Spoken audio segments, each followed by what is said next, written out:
Hello everybody, welcome to Talk About House. I'm Todd. I'm Juana. Okay, today's video, we're going to get down to the real reason why homes are higher priced and more valuable than they were historically. Right. We did this video where one of the Crash Bros put up a chart showing how wages have only risen this much, but then home prices have risen this much. And the way he formatted it made it look like, oh my God, home prices are like 20 times more than they were, and incomes have only gone up like 3 times. But what he did is he played with the thickness of the lines, and we caught him because he actually put the numbers on the chart, and we did the numbers. And in 1950, a home was about 5 times income, right? Guess what it is today? It's 5 times income. Median incomes in the U.S. are about $80,000. So homes are still five times income. So we're going to go and I've got a couple cool charts here we're going to talk about, but there are historically only a couple things people talk about when they talk about home values, Juana. They talk about wages, but Todd, the wages aren't enough to support the prices, right? Somehow people keep buying houses, okay? And we'll talk about that too. And then the other thing is that inflation. Oh, their home prices are going up faster than inflation. Well, a lot of things go up faster than inflation, right? Okay. Juana, they only talk about those two things, inflation and wages. But there is something, probably the most important thing, they are leaving out that they never talk about. It is the real reason why home prices have gone up over the last 60, 70 years. They're more valuable? Yeah. Why are they more valuable? Well, so let's start with the size. You know, the size of homes has... I thought it wasn't about the size. I knew you were going to say something. Okay. I knew that. Okay, so the size of homes is almost 4 times as much. Because the size of homes is almost 4 times as much, the square footage per person is almost 4 times as much. So let me give you an example. Square footage of a home then was about 240 square feet per person. Now it's almost, I think it's like 900 and some odd feet per person. Yeah, so we've got a chart to show you. So we all have more space, right? Because we all need to spread out. We have bigger toys, we have bigger everything, and we want more space. Okay, I'm going to... And I appreciate those of you who live in New York City or San Francisco or someplace, and you have less square footage, we'll put it that way, and I appreciate that. But we're looking at the U.S. in general. Okay, I'm going to put this chart up so they can see the charts. Because this is probably the longest we've gone without showing them a chart. They're probably getting a little antsy out there. The little blue dots are the new home construction. So new homes, average size in square footage. As you can see, in 1950, an average home was about 1,000 square feet. Okay? This basically runs all the way to about 2020. Average home, over 2,500 square feet. Almost none of the homes we're seeing built today are that small. The homes are pretty big, right? The homes we've seen. You know, homes are getting bigger, and that's the trend, right? Part of the reason I think is they're getting bigger because we all have determined that we want. Maybe we want an entertainment room, or we want an office, or we want a family room and a formal living room, whatever it is that we want, or a great room, or whatever it is that we want. But we go out there and we tell home builders that this is what we want, and we communicate that through the home choices that we make. Okay, so looking at this chart, you clearly cannot compare a house built in 1950 to a house built in 2020. That 1950 house is a little bitty house. It probably has 2 bedrooms. It probably does not have a ton of amenities because of when it was built, right? The house built in 2020, which is 2.5 or 3 times the size, it's probably a 2,500 or 3,000 square foot house, is a much better, more desirable product.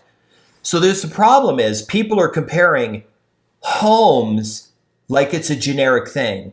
Like, oh, I've got a home, and then somebody else 50 years from now has a home or a house, but they're completely different things. They are. So our homes have a lot more insulation. Our homes have more bathrooms.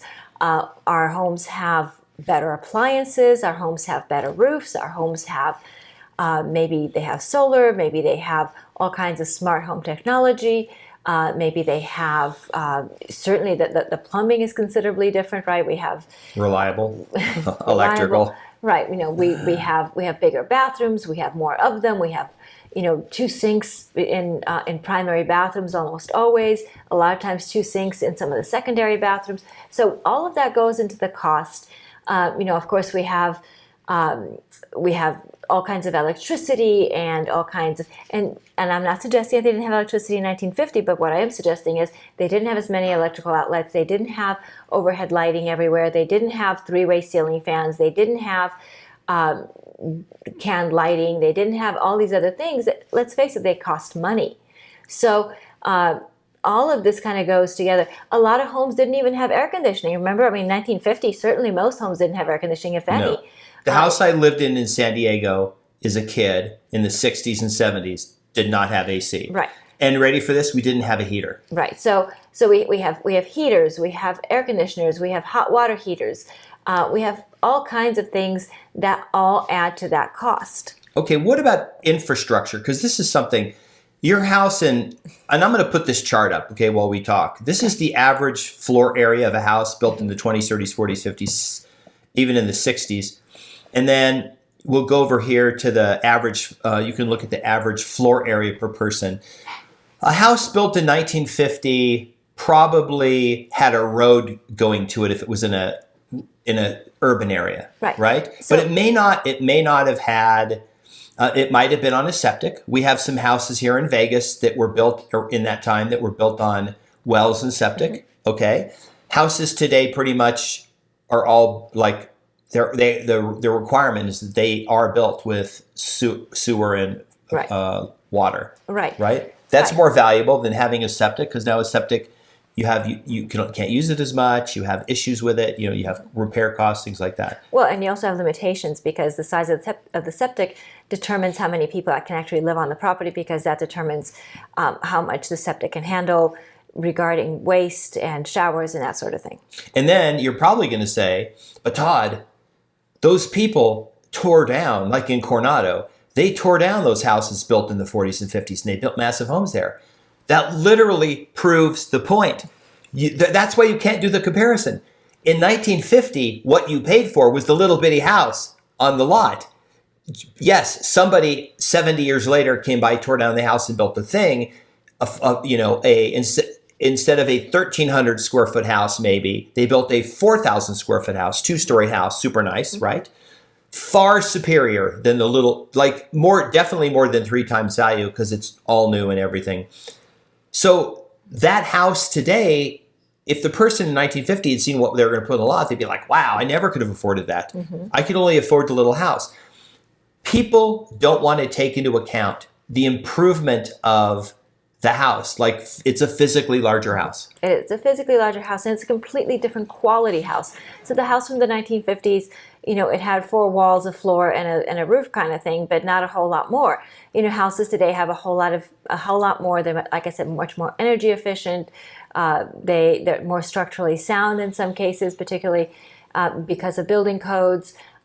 If you're in an earthquake area, then they have all kinds of standards to help the house withstand earthquakes. If you're in an environment where there's to be high wind, again, they have all kinds of standards for that. So houses are better quality today. You're getting more for your money, so to speak, but all of that comes at a cost. The other thing is, and we kind of talked about that a little bit, as far as the infrastructure.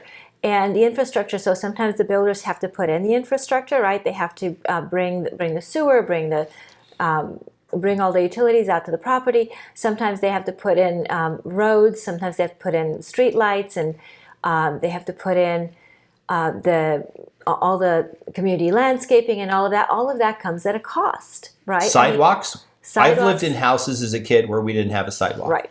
So sometimes those are paid for by the city. Most of the time they're actually paid for by the homeowners, whether it's through the price of the house because the builders had to pay the city to put those in, whether it's through a special improvement district. However that's paid, at the end of the day, that cost is borne by the home buyer.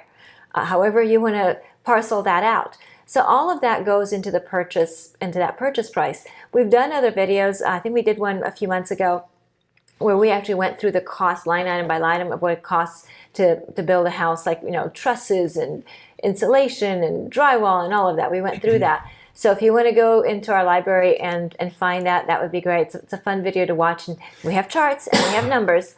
But all of that goes to kind of show how we got here as far as the price of homes. Now, I know that affordability is a buzzword out there, and affordability has always been an issue. This is not a new thing. Affordability has always been an issue. Now, I think the difference is that we have a segment of the population that is not earning as much as they would like to earn.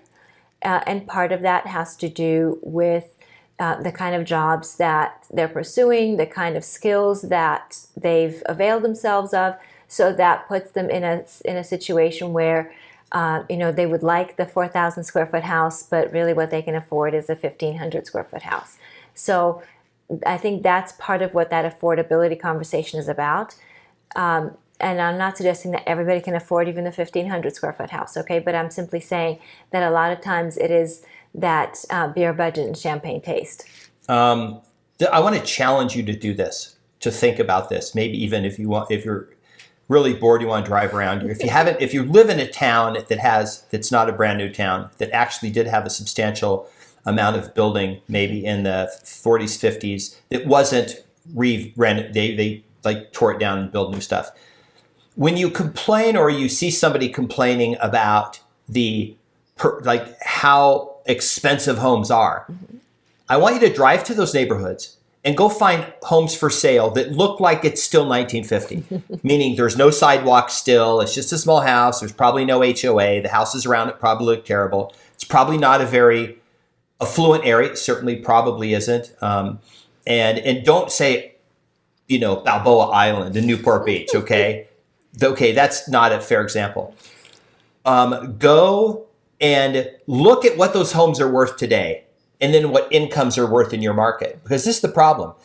You have incomes in 1950 and the home values in 1950. But people are trying to make that comparison with incomes today and today's prices. But go look at the homes, today's price of a home built in 1950. Mm-hmm. I'll bet anything in most markets. Remember back in 1950, it was 5 times income to buy that house. I'll bet it's less than 5 times income in most markets. I actually had a person who is a software engineer who makes $60,000 a year call me and said, I'm looking at buying a house. I can find them under $200,000, but these old houses built in the 50s. They're really small and they're kind of far out. They're not like necessarily in neighborhoods, or they're in neighborhoods where they're not like what this person grew up in. Mm-hmm. And I was thinking, it's great he's being frugal, but he's trying to buy something within his budget, make $60,000 a year. So not going to run out and try to buy a, $400,000 house, mm-hmm. but maybe something for $180,000, $190,000, which you can buy in mm-hmm. Texas, right? So just remember, you can't compare today's houses with houses that were built in 1950. Those houses are out there. Go buy one of those if you think, I can't live in the country club on what I earn. I'm sorry. People in 1950 didn't buy houses in the country. There weren't a lot of country clubs in 1950. Right. So anyway, we thought these charts were interesting. We do realize that this is kind of a controversial subject. So feel free to leave us your real estate related comments down below. We do welcome your comments. You don't have to agree with us. And please also, sorry to interrupt, don't just say something because you think it or saw it in a video. If you're going to post some fact, please provide a source, because we get a lot of people who drop in the comments with some made up stuff. So please provide us data. We're providing data. We just ask you to provide data. That's right. So please leave us your real estate related comments. If you would like to provide data, we welcome it. Otherwise, that's just a conversation, and that's fine too. Remember to like the video, subscribe, hit the notification bell, share the video, find that video that I told you about, and see if you can watch that and see how builders arrive at that sale price, and look at all the individual costs. I think that's interesting. Put it up here. Oh, brilliant. Wish I would have thought of it. And we'll see you on the next video. Bye. Bye.